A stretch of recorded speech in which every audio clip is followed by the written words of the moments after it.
দেখিবা নয়নে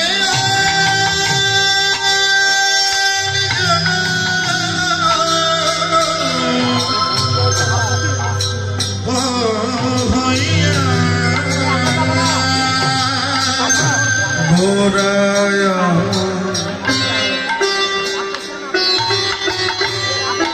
আমার আমার প্রাণ গোরা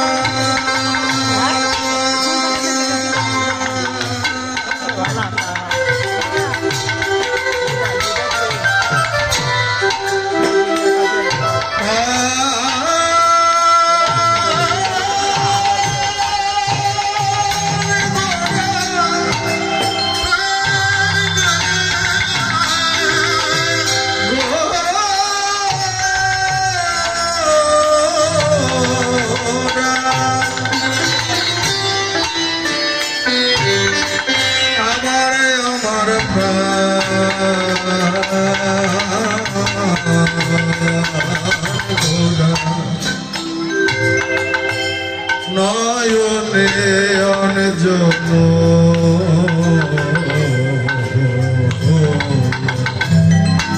লাগিয়াছে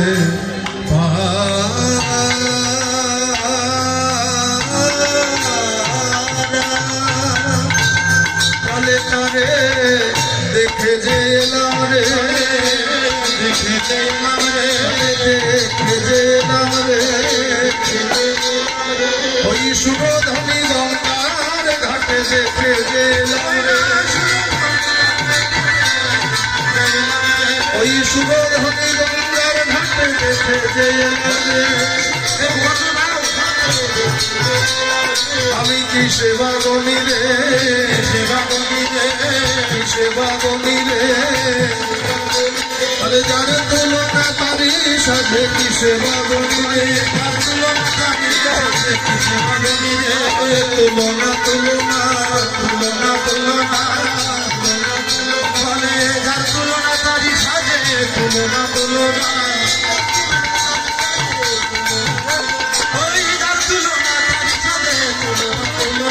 যার তুলনা তারি সাথে তুলনা তুলনা ওই গৌরাঙ্গ খানি তুলনা তুলনা তাহলে যার তুলনা তারি সাথে হরি হরি হরি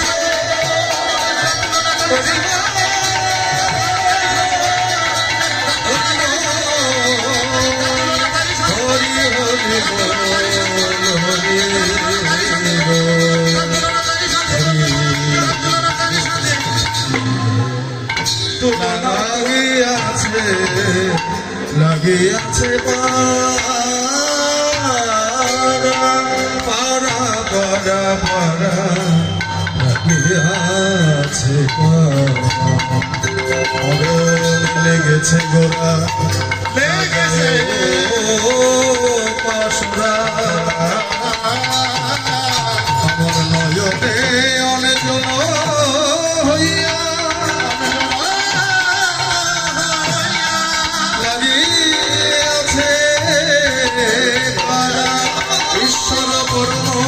কৃষ্ণ সচ্চিদানন্দ বিগ্রহ অনাদিরাদি গোবিন্দ সর্ব কারণের কারণবাচনা মঙ্গলঙ্কায়তে গিরে যাতে কৃপা নমঃ বন্দে পরমানন্দ মাধব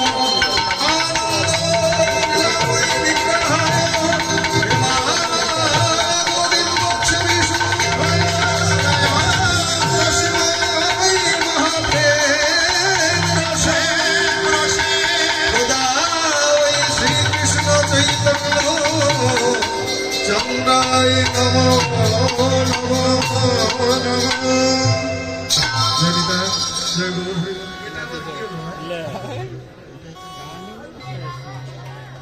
এটাতে হাত দিয়ে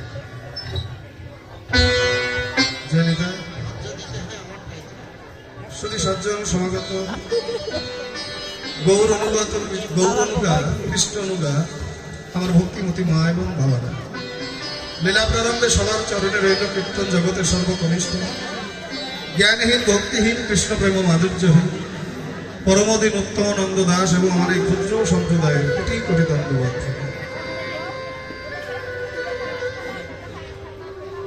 ও মায়েরা, গল্প শেষ হলো?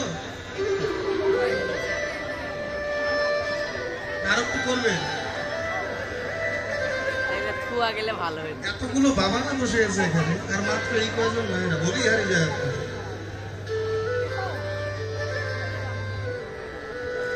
এই কথা শুনে মনে পড়ে গেল, ঝগড়া করেছে কোনোদিন? না না,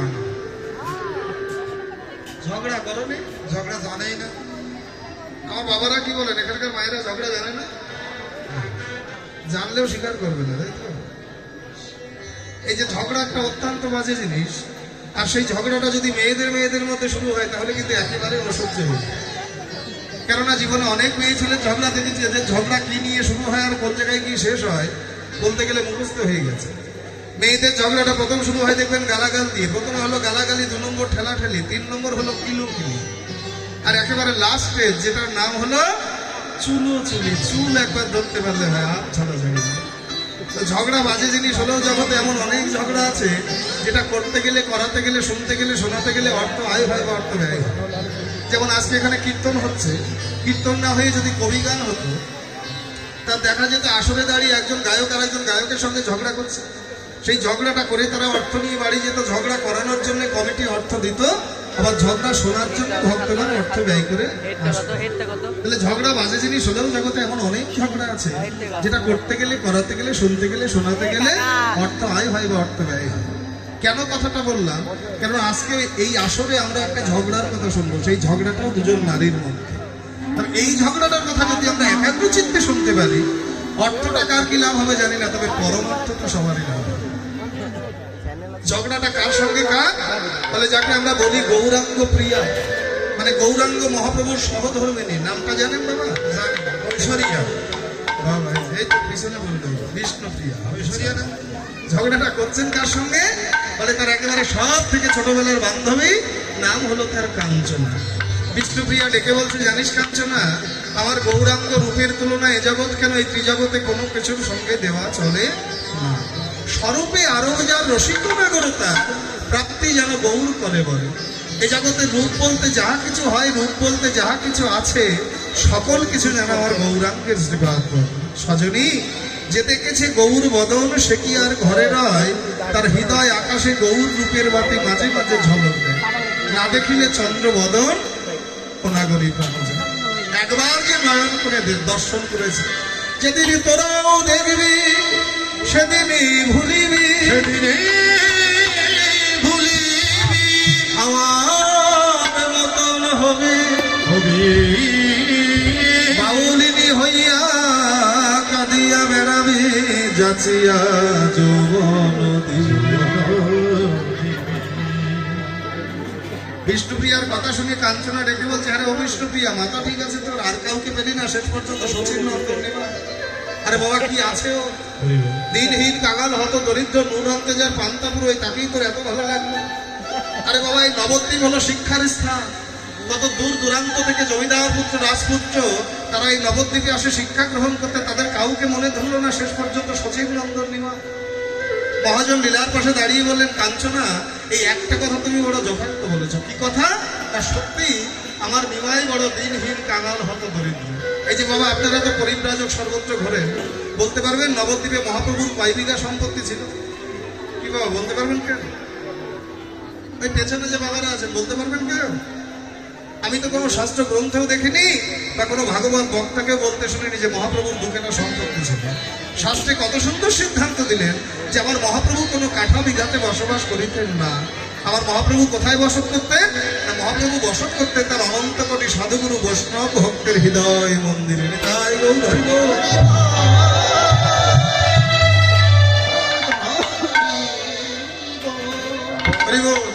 কাঞ্চনা ডেকে বলছে, বিষ্ণুপ্রিয়া দেখ, তুলনা দেওয়া যায় কি না যায় পরের কথা, আগে একটু জানতে ইচ্ছা করছে রূপটা কি করে দেখবি। বলে কেন? সাজের বেলা গঙ্গার ঘাটে গিয়ে, বলে দেখ ঘাটে গেলে ভাগ্যে ঘটে, ঘাটে না গেলে ঘটে না। কি এমন ঘটলো যেটা তুই ঘটা করে বলতে? বলে সজনী বেলি অবসানকালে শোনো, আমি গঙ্গার ঘাটে জল আনতে গিয়ে আমি কি দেখলাম জানিস? একটি সোনার কমল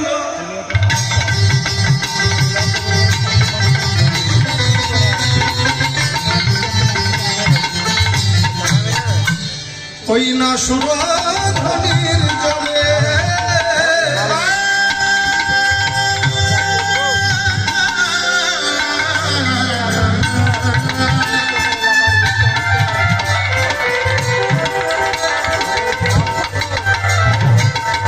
একটি সোনার কমল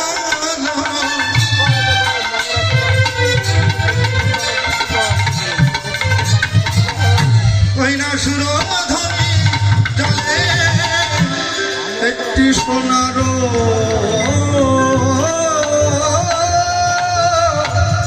কমল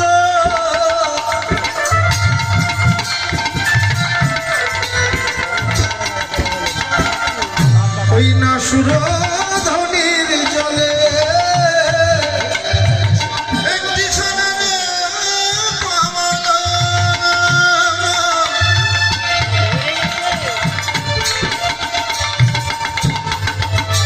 ওই না সুরধনির জলে তরঙ্গে ভাসিয়া যায় নাগরীরে তরঙ্গে ভাসিয়া যায় একটি সোনার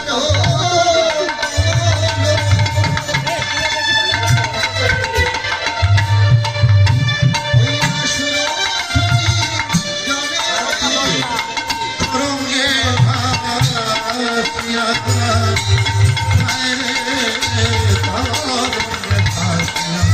যায় কমল একবার ডোবে আবার একবার ভাসে একবার ডুবে আবার একবার ভাসে কমল একবার ডোবে আবার একবার ভাসে কমল একবার ডোবে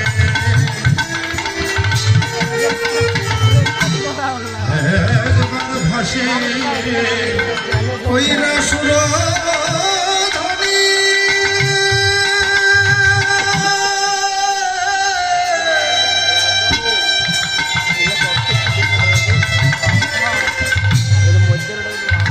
ওই না সুরধনি গঙ্গার জলে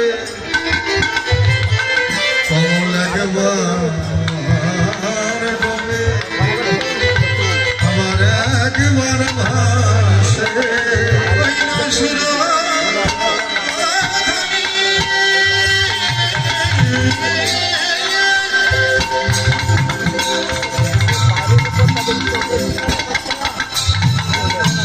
সুরধনি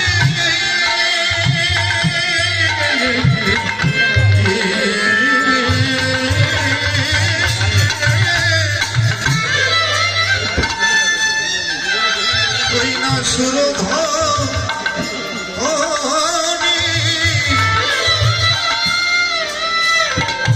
গঙ্গার জলে কমল একবার ডুবে একবার ভাসে কাঞ্চনা ডেকে বলছে কি বললি বিষ্ণুপ্রিয়া কমল তা আবার সোনা বাবা কমল মানে জানেন পদ্ম কমল মানে হলো পদ্ম ফুল পদ্ম ফুল আমরা কম বেশি সবাই দেখেছি কিন্তু সোনার পদ্ম দেখার মতো ভাগ্য ভাই দেখি বাবা দেখেছেন কেউ সোনার পদ্ম আরে বিষ্ণুপ্রিয়া তোর মতো সৌভাগ্যবতী জগতে আর হয় যদি সোনার পদ্ম দেখে বিষ্ণুপ্রিয়া ডেকে বলছে কাঞ্চনারে ওই দেখাটাই তো আমার জীবনের বড় কাল হলো বলছি বিষ্ণুপ্রিয়া তুই সোনার পদ্ম দেখলি অথচ পদ্মটাকে তুলে আনলি না। এত বড় বোকা কেউ হয় ও মায়েরা রাস্তাঘাটে চলতে গিয়ে যদি একটা অলংকারের ভাঙা টুকরো পড়ে থাকতে দেখি এটাকে ফেলে আসবো এতটা বোকা আমরা কেউ না। কি গো ফেলে আসবেন কি বাবা ফেলে আসবেন কে আর তুই একটা গোটা সোনার পদ্মটাকে তুলে আনলি না বিষ্ণুপ্রিয়া ডেকে বলছে কাঞ্চনা আমি কেন রে সখী যেই ওই পদ্মটাকে দেখবে তারই অন্তরে বাসনা জাগবে পদ্মটাকে ধরবে পদ্মটাকে ধরতে গেলে তো পদ্মের কাছে যেতে হবে আমি যে সাঁতার জানি না রে সখী আমি সাঁতার না জানলে পদ্মের কাছে যাব কি করে আর ওই পদ্মটাকে ধরবই বা কি করে? মহাজন ডেকে বললেন, বিষ্ণুপ্রিয়া, এই জগতে এমন অনেকে আছে যারা সাঁতার দিতে জানে না, তবুও তারা সাঁতার দেয় কি করে না কিছু একটা অবলম্বন করে। তোমার কাছে তো একটা কলসি ছিল, এই কলসিটাকে বুকে নিয়ে কেন গঙ্গার জলে ঝাঁপ দিলেন? কি বাবা, এই জগতে যারা সাঁতার দিতে জানেন একটা কলসি দিলে দেখবেন অনায়াসে সাঁতার দিতে পারে, কি তো পারেন? তোর কাছে তো একটা কলসি ছিল, কলসিটাকে বুকে নিয়ে কেন ঝাঁপ দিলি না? বিষ্ণুপ্রিয়া ডেকে বলছে,